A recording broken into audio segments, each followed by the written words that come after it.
Hey Mike, I was just wondering what is the perfect macronutrient ratio to lose fat and gain muscle? Thanks, Kelly. Kelly wants to set up her macronutrient intake and she asks about a ratio. You've maybe heard of 40-30-30 or 50-30-20. This refers to the percentage of calories that comes from each macronutrient, proteins, carbs, and fats. Some people call this a ratio. I had honestly never heard of ratios until years after I started tracking my macros. And now that I'm familiar with the concept, I don't think ratios make any sense whatsoever. Here's why. When you change your calories, which you are inevitably going to do, it almost never makes sense to adjust each macro equally, which is what you end up doing when you use ratios. For example, let's say you decide to move from fat loss to muscle gain. Your calories go from 1,500 to 2,500 over the course of 5 weeks. Now, this is about to get super nerdy. I'm gonna put numbers on the screen. You can pause it if you need to. Just stay with me, okay?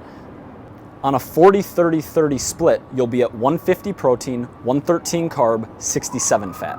Now, if we use that perfect ratio at 2,500 calories, you'll be at 250 protein, 188 carb, and 112 fat. This is just silly. For most people, I would have your protein way lower, your fats a bit lower, and your carbs much higher for building muscle.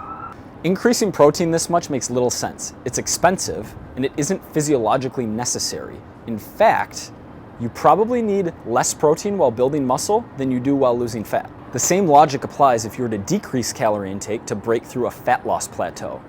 You probably wouldn't want to drop protein like you would if you were maintaining a perfect ratio if maintaining muscle is a goal. Most of those calories should come from carbs or fats. Alright, so if not a ratio, how should you set up your macros? First, set your calorie target based on your estimated maintenance and your goal, fat loss or muscle gain. We'll assume you want to lose fat. Then start with protein.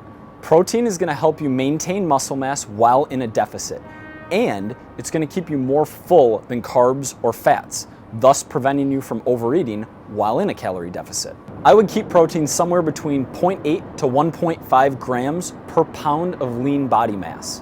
Now, if you love the taste of protein, or if maintaining every ounce of muscle during your deficit is a huge priority, stay near the top of that range. Then, fill your remaining calories with carbs and fats however you prefer.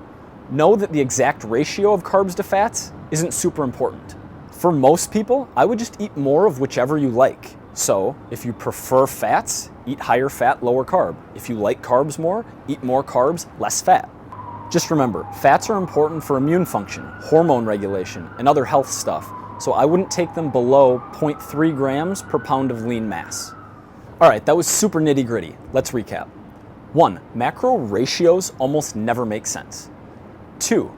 Set your surplus or deficit based on your estimated calorie maintenance.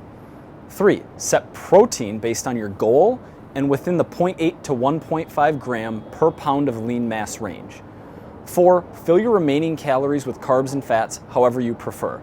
Just don't take fat too low.